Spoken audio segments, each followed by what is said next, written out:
Usted que me está viendo allá en su casa, usted tiene una oportunidad. ¿Quiere que le diga algo? Jesús está ahí. Ahí donde estás tú, ahí a tu lado está Jesús. Porque si no estuviera, tú no estarías viendo este culto. ¿Y sabes por qué lo estás viendo? Porque Dios te quiere ayudar. A ti te quiere ayudar.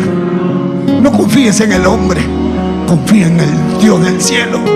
Confía en Jesucristo, confía en Él.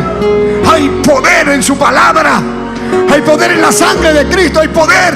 Dios es real, Dios es real, cree. Él es omnipotente, omnisapiente, omnisciente. Él todo lo puede, todo lo sabe, todo lo conoce. Él es el que te protege, Él es el que te va a proveer, el que te va a suplir. No tengas miedo.